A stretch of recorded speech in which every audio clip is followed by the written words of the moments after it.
Hey, welcome to another episode of the InNOLEvation Mindset Podcast, powered by the Moran College of Entrepreneurship. Hey, today's a little bit different. We have two people in studio as guests. We're talking about an exciting new development.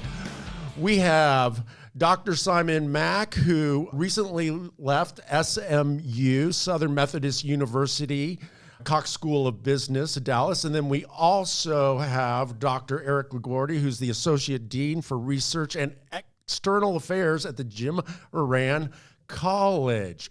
Dr. Mack, you're globally renowned, that you've built partnerships with different universities, and at least from my research, in Berlin, Zurich, Israel, London, Malaysia, and lots of other places. You've been called a startup evangelist by the Dallas business community, and you've won multiple teaching awards at SMU. The question that I had for you is, what made you and UAI specifically seek out FSU's Moran College for this partnership? All right, thank you. Hello to your audience. Yes, I left SMU last year and did something crazy, and I went to India to help start up India's first AI university as their founding vice chancellor. And I'm privileged to be the first American vice chancellor in India as a result of that. And so part of the reason why I was brought on to this university in Mumbai, outside of Mumbai, is to bring my global experience to India. And so one of the things that I did was I connected with all of my peeps and said, hey, I'm coming out to Mumbai. Is there anything that we can do? And Eric and I have known each other for a while. Okay. And I knew about the Moran College of Entrepreneurship as well. My background is entrepreneurship. And when we initially met and discussed, we felt that there might be some interesting opportunities in entrepreneurship. As a matter of fact, in the country of India, the government has mandated all higher education institutions develop entrepreneurship programs. Really? I didn't know that. In India, this is a relatively new thing. And so I thought, what better way than to talk to the Moran College of Entrepreneurship to guide us and to provide us some resources and some capabilities to starting our entrepreneurship program in Mumbai at UAI. Dr. Simon, thank you for that. And Dr. Laguori, how did this partnership come about, and what was the initial conversation like?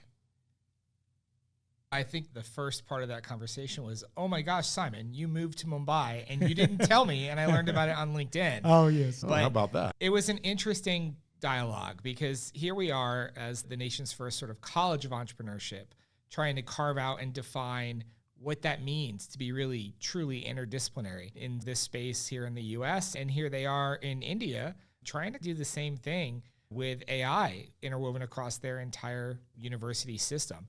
And so I think we found some synergies there, but Simon really started speaking my language when he said something to the effect of, we've got AI, we've got it interwoven in all of our systems and in all of our classes, and I'd love to figure out how we can take entrepreneurship and start doing more of that.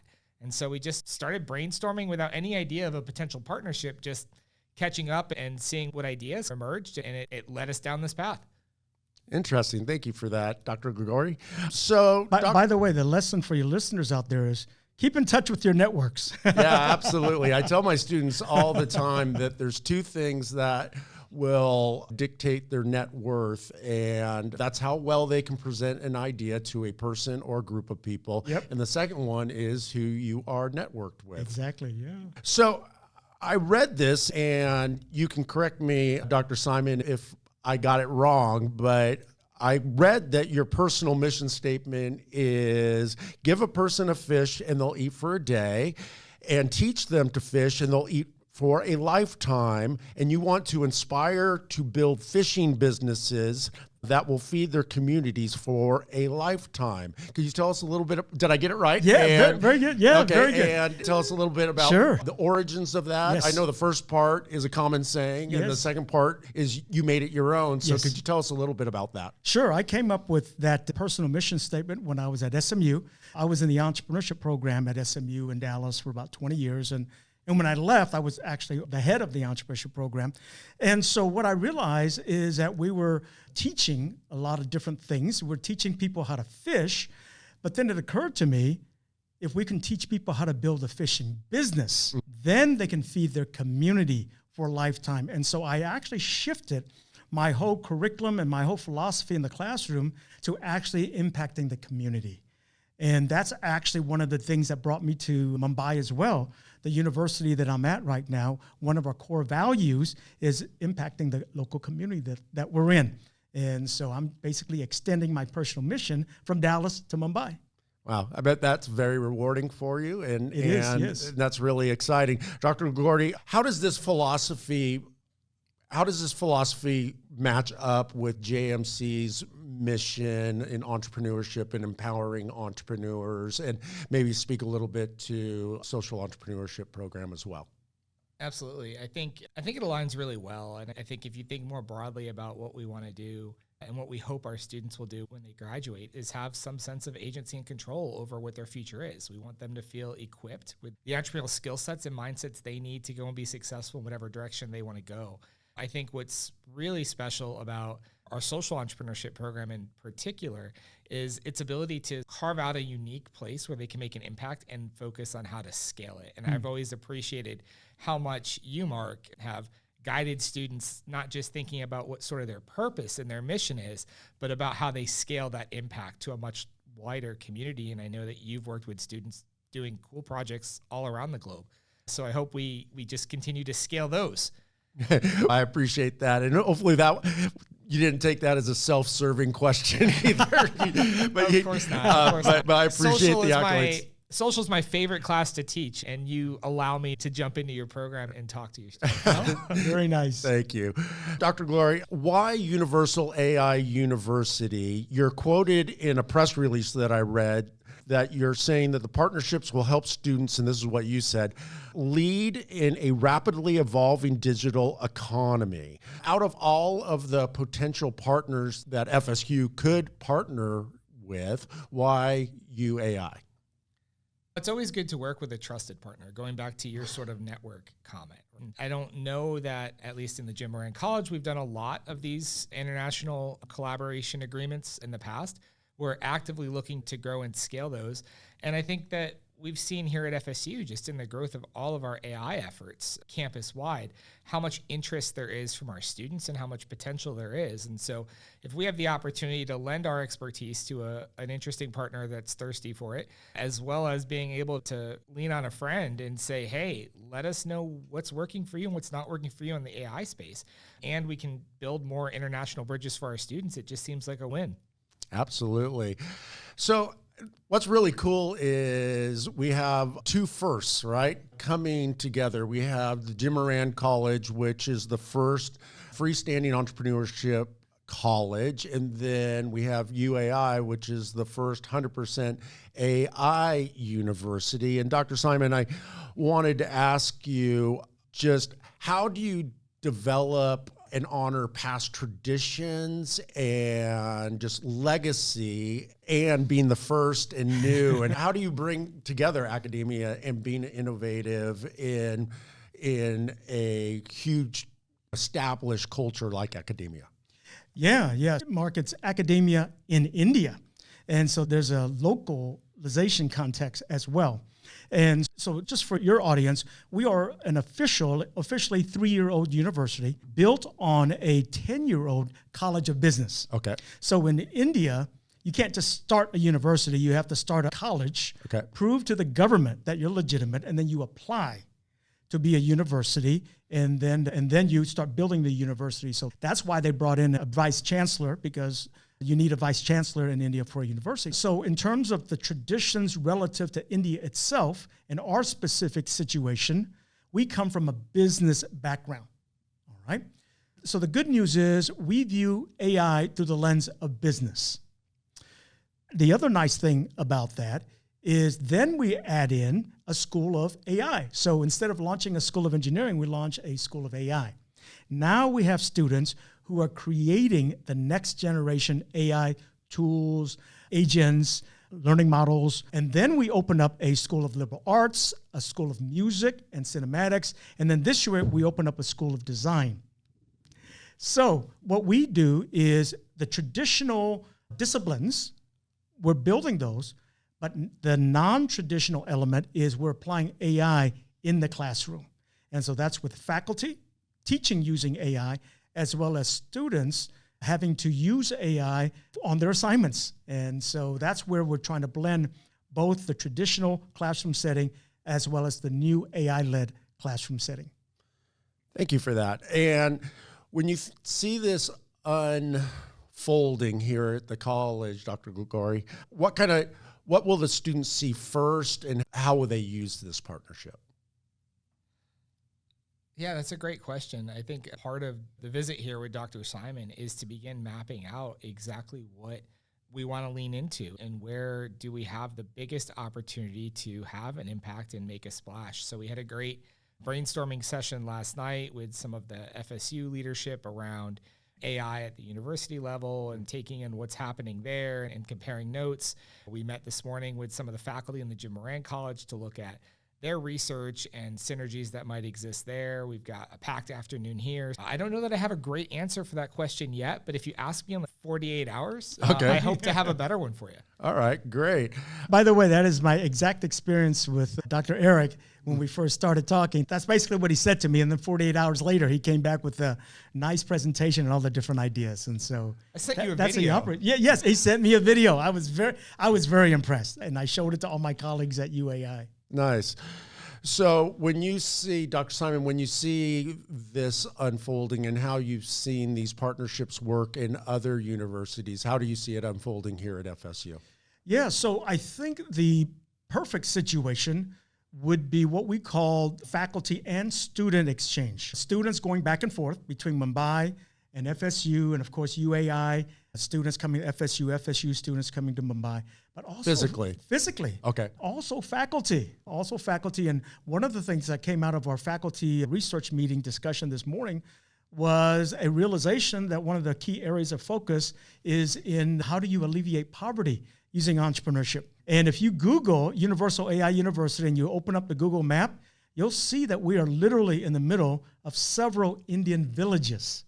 All right, just exactly like you think it is. And so in terms of making an impact with people in economically challenged situations, that maps very nicely to one of the passions that we have at the university. And I think that can be the beginning of something really neat for faculty exchange, for research, and just making an impact on both sides of the world. Thank you for that, Dr. Simon. Dr. Laguori, with students listening to this podcast who are part of the Moran College and they're thinking, okay, what does this mean for me? How do I get involved? And how can I take advantage of these things, these offerings? What's their action steps?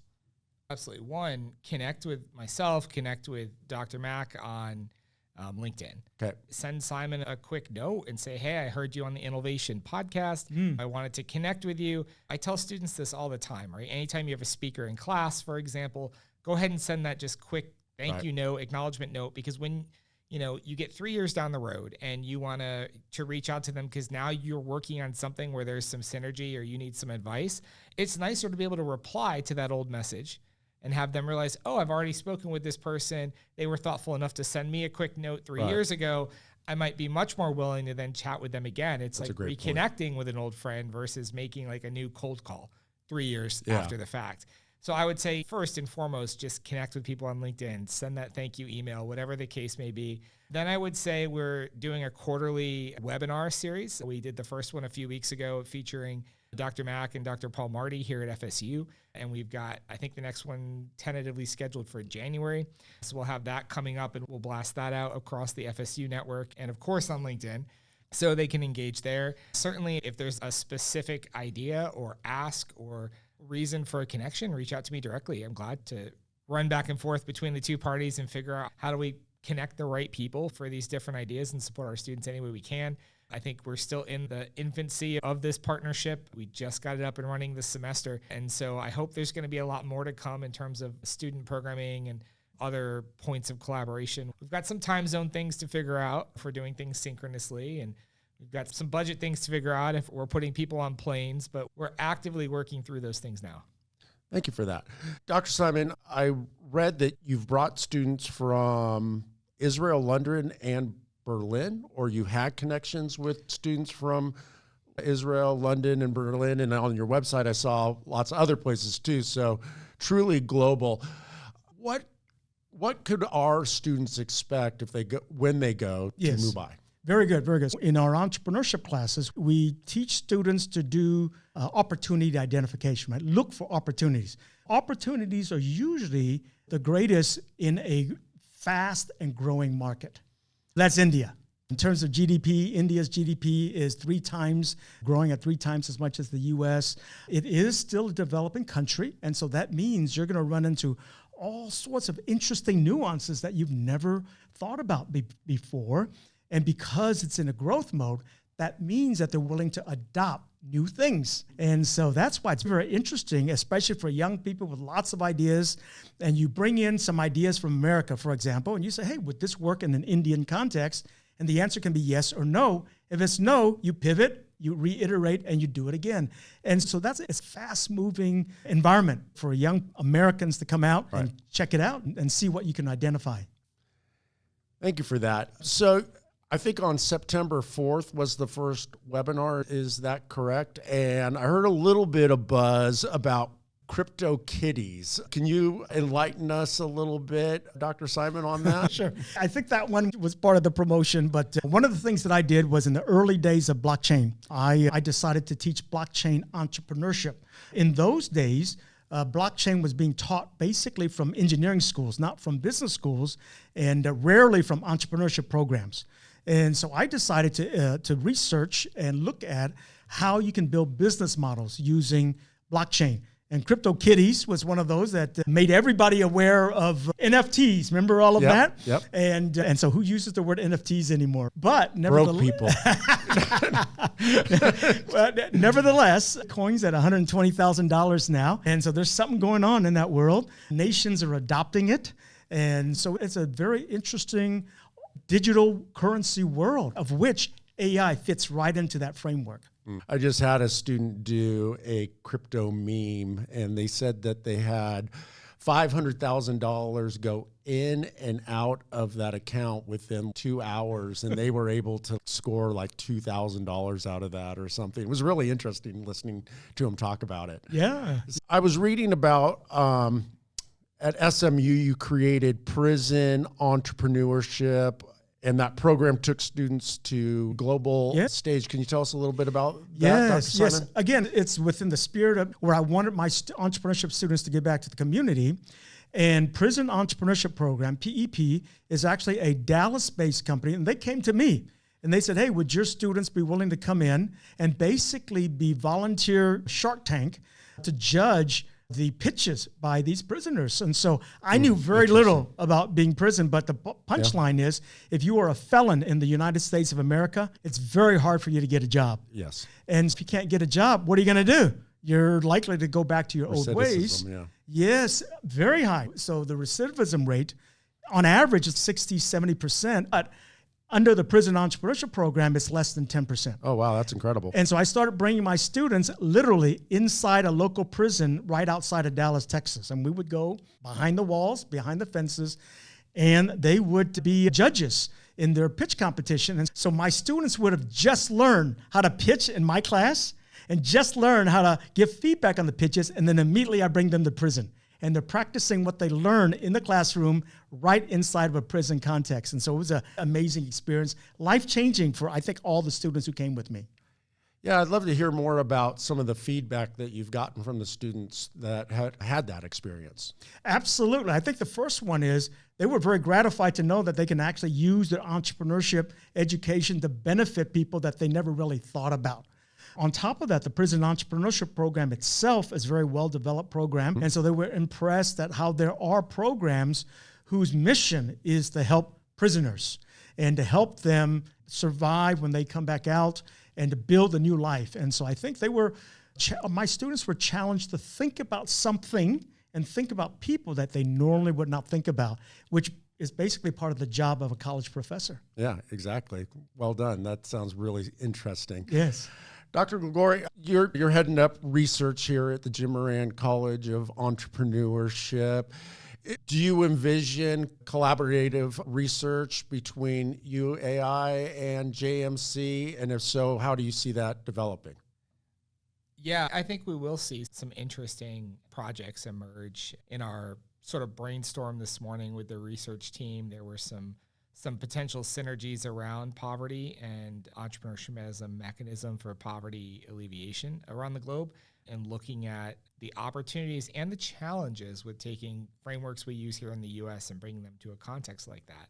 So there's definitely not necessarily a rinse and repeat model. There's some customization and some deep work that would have to go into what we could do there. And also there's some promise in the family business space. I think it looks like from the data I was hearing from the team this morning and the little bit that I've read, there's a very large and growing market for family business in India. And certainly looking at what are the similarities and differences in generational sort of family business succession could be interesting.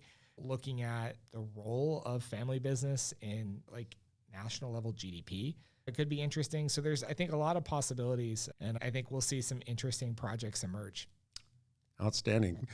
Dr. Simon, in the classroom, my students, at least my experience, they're very excited about AI's promise to make space more accessible and eSport, increased in eSports. I don't know a lot about how AI affects that space. Are you or UAI working in that space? And where do you see the future for students who are interested in space and eSports going? All right, so let's talk about eSports. Okay. I hope your audience knows that eSports is the video gaming, right? Yeah, exactly. And so when I was at SMU, I was fortunate enough to be the faculty starter of the eSports club as well as our eSports management certificate program. And the only reason why I did that is my kids played video games, and I said, okay, I need to learn what it is. Then I come to find out what a business sports is, right? And sports itself, by its very nature, is digital. And AI is all about taking digital data and doing something with it. And I've already spoken to people about creating eSports/AI programs at UAI. Okay. And we'll see how that progresses. And what's going to be cool is the way that AI is working right now is you're never quite sure where it's going to take you. Right.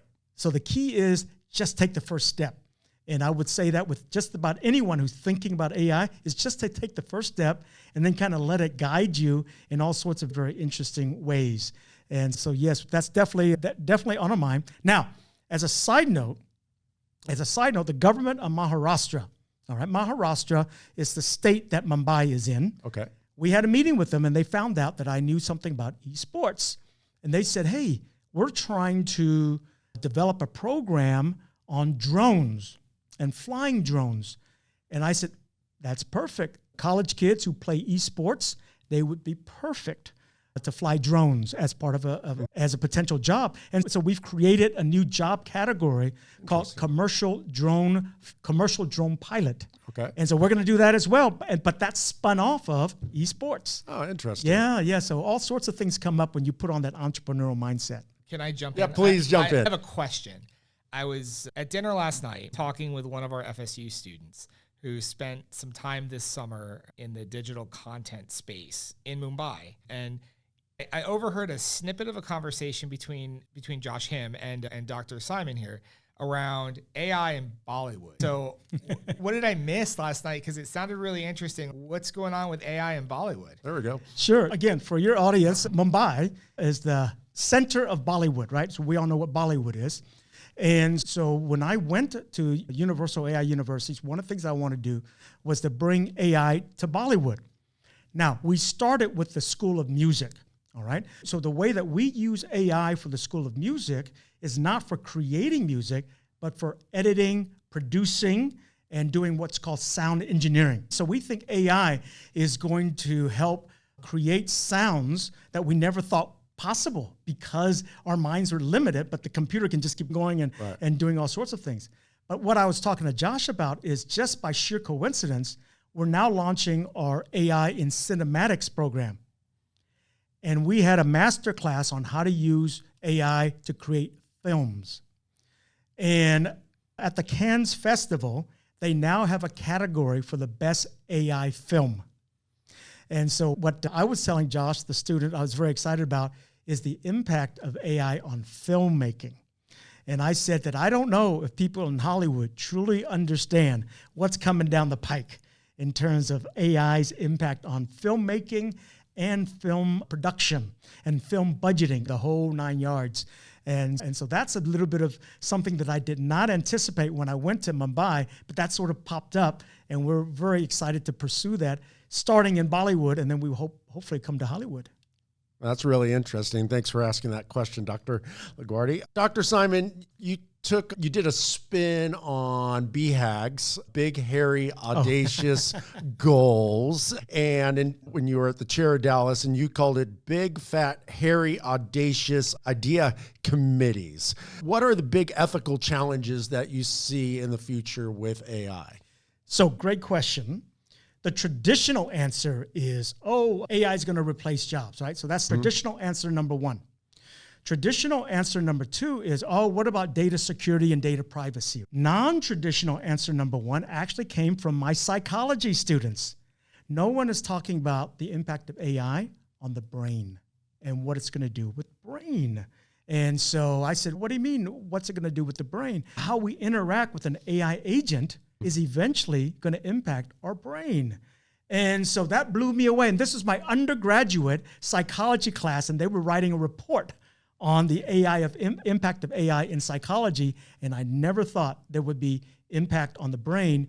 And that's an area that I have not heard anybody talk about, which is the impact of AI on our physical senses, the brain, sight, hearing, touch, all of that. So that is very new. And I'm glad to be able to just announce it for the first time on this podcast, Mark. The new ethical frontier is the impact of AI on the human brain. Interesting. So when you think about the impact of AI on the brain, I guess there's probably two sides to it. Like everybody, like the way I use AI, like what AI for me, especially just this podcast as an example, I've been doing this podcast for 5 years, and how we produce this podcast is drastically different than how we did it 5 years ago. Because of AI? Because of AI. Oh, wow.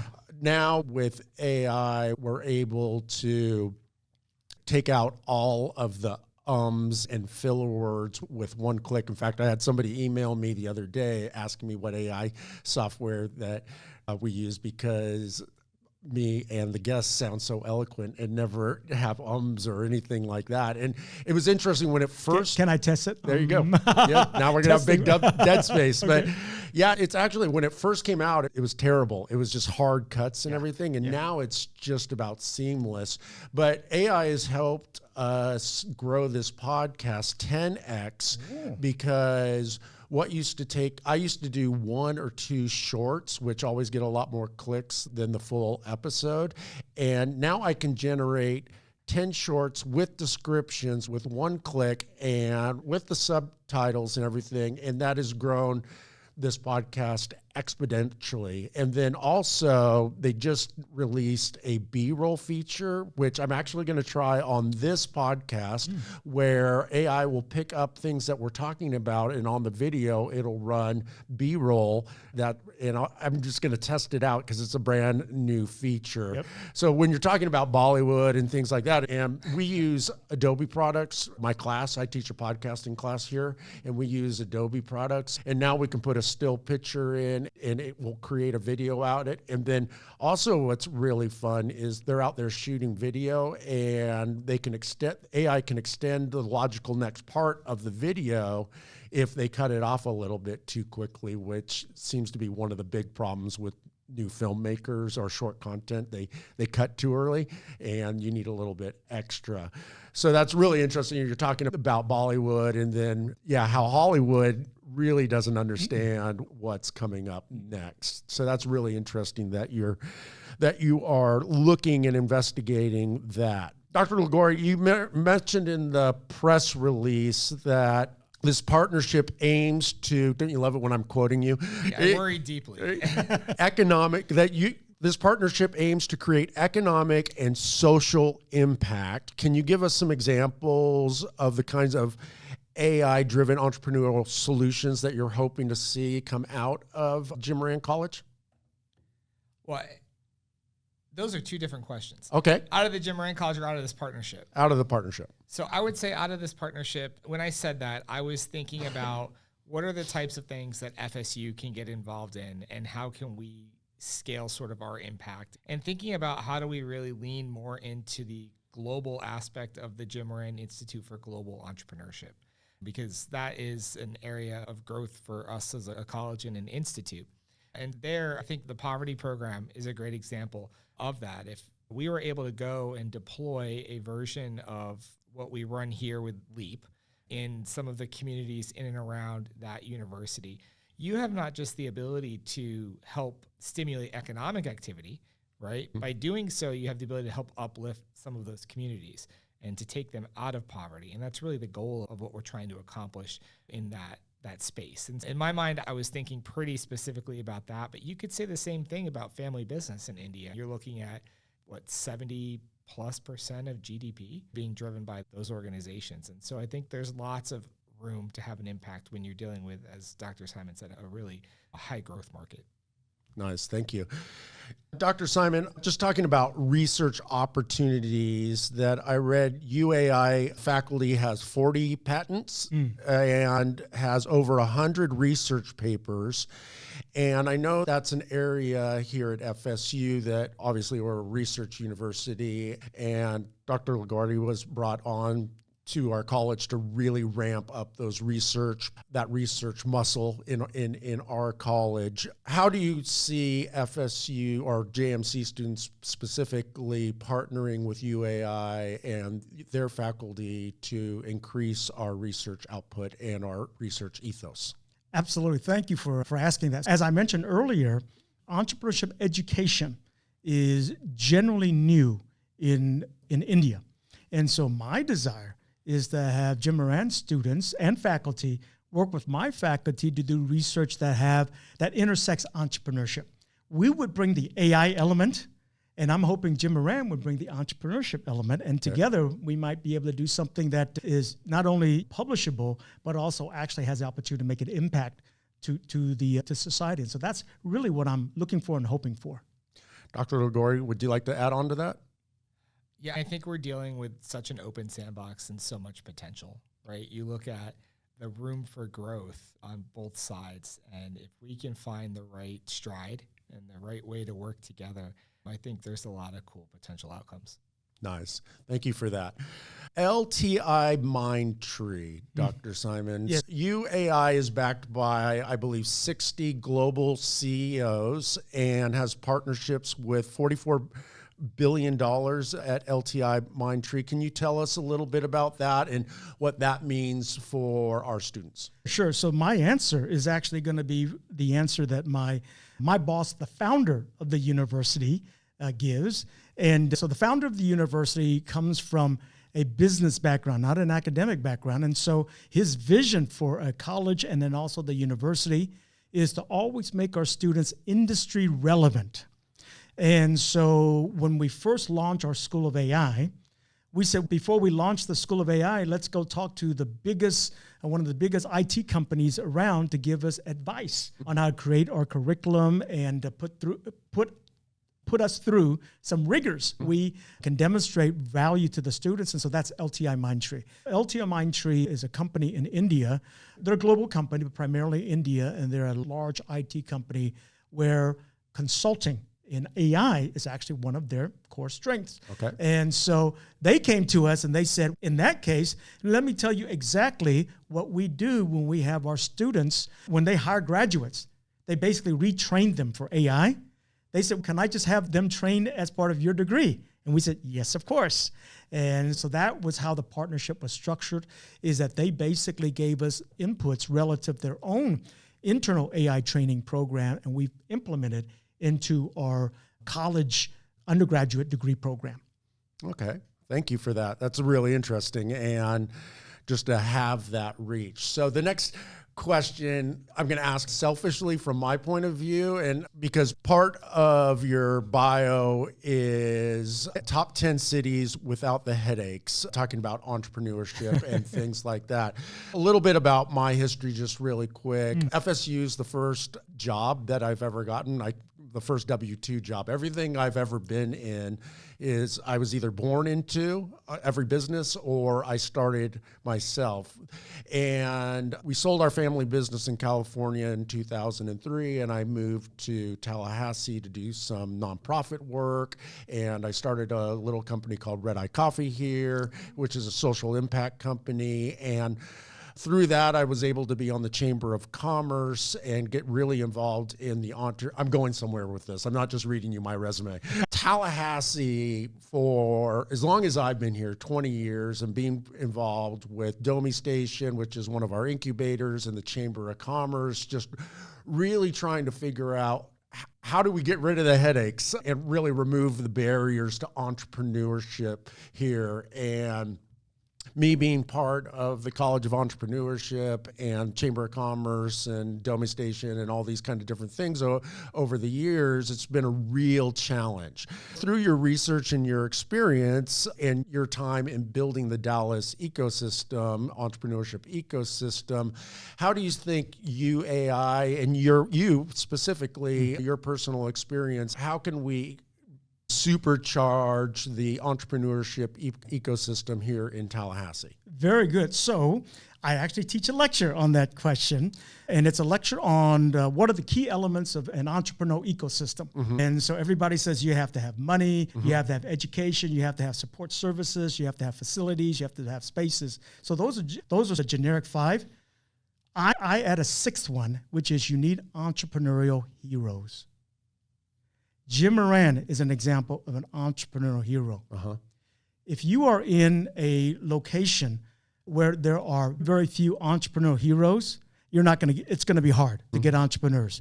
And at SMU, I was part of something called the Dallas 100, which recognizes the 100 fastest growing privately held companies in the Dallas area. These are our 100 heroes. Every year, I had a chance to have these 100 heroes come meet my students and have my students meet with them. And that became such a tsunami of influence. If you go to India and you say, tell me who are your entrepreneurial heroes? You're going to you won't get 100. All right. Okay. And a lot of them will be Americans. I said, no, tell me who are your Indian entrepreneurial heroes? There's not a lot of answers. There's only a few that will come up. A founder of Infosys, Tata, some of the big names that we know. But once you go beyond that, there aren't any. And so here in Tallahassee, even me in Mumbai, we need heroes. We need to promote heroes, make them people who young people can admire. Okay. And then now you say, how do you get there? What do you think? So that to me is the missing ingredient in most entrepreneurial ecosystems, which is a proactive program to promote local entrepreneurial heroes. Okay. Yeah. Thank you for that. So just wrap this up and try to make it as practical as possible. Dr. Laguori, like students listening to this right now, besides you, how can they prepare for all the great stuff that is coming? Or there's contacting you and connecting with Dr. Simon on LinkedIn. Can you think of any other positive steps that they can take? Yeah, we're a community here, right? We've got a great group of people invested very heavily, very significantly in supporting students and student startups here at FSU. Tap into any aspect of that ecosystem. Join us on Startup Tree just to get an idea of what's going on. Attend some of the events. Hang out at the Innovation Hub. Come to one of the Mentor Night events and participate in the networking process. There's no right or wrong answer. You can dabble in this ecosystem in so many different ways. Go to something at Domi. Go check out Domi. Check out the tours of what the chamber are doing. Start somewhere, right? Any of these small actions, great sort of entry points, and I bet you find some like-minded people. Okay, great. And the last question I want to ask both of you to answer independently. Don't listen to each other's answers. I would love to know, in 3 years, let's say, you wake up and you look at this partnership, what will determine success to you? We'll start with you, Dr. Simon. Yes, in terms of from an Indian perspective, believe it or not, Indian universities are actually measured on how many international students and international faculty they can bring on campus. And so there's that answer, right, which is to check the box of the Indian regulatory office. Okay. From a campus perspective, not only do I want American and my Indian students interacting, it'd be really cool if they can build startups together. Oh, nice. That, to me, would be very interesting. And we can start in America and then expand in India, or start in India and expand in America. So that would be really cool. From a faculty perspective, research, like I said, that doing joint research that elevates communities in America, in Tallahassee, as well as in the Mumbai area, that would be very nice. And in a perfect world, I'd want whoever is the Prime Minister of India at that time, 3 years from now, to come to UAI and say, this partnership with FSU, we've heard about it in New Delhi, and we'd like to know more. That would be a nice feather just to know that this partnership has gone in the right direction. That's great. That's a beautiful picture of the future. And Dr. Laguori? I've said it so many times, and so I feel like people get tired of me saying it, but I like to think about any of these programs that we do as a Venn diagram. I'd like to see a way for students to be meaningfully involved and have some sort of experiential learning activity. I like to see that it reinforces our research mission in some way, shape, or form. And I'd like to see the community involvement, the community impact. And so for me, I think we start playing in all three of those sandboxes, and then we lean in heavily on where we have overlap in 2 or 3 of them. And so if we can get to the point where we've built and scaled up a program that students go through and they look at the end of it and they say, wow, that was a transformative experience for me. That was really a good use of my time. I learned a lot, or I made a lot of great connections. That's a win. If in doing that, we can also help uplift a community and touch a new community in some novel and impactful and hopefully positive way, that's a win. And if we can lean into our research mission too and support research in the process, then that's the ultimate, right? Is we want to check all 3 of those boxes, starting with students, but hopefully getting more out of it than just one thing. Thank you, Dr. Laguori and Dr. Mack, for coming in today. I really appreciate you guys sharing about the vision and the partnership. It's very exciting, and I can't wait to see what happens. Very good. Thank you so much, Mark. I appreciate it. Hey, thanks for tuning in to another episode of the InNOLEvation Mindset Podcast, powered by the Moran College of Entrepreneurship. Hey, if you like this episode, be sure to give us and be sure to drop us a comment. We read all those comments and answer every single one of them. And be sure to hit that subscribe button so you never miss another amazing episode. We'll see you next time.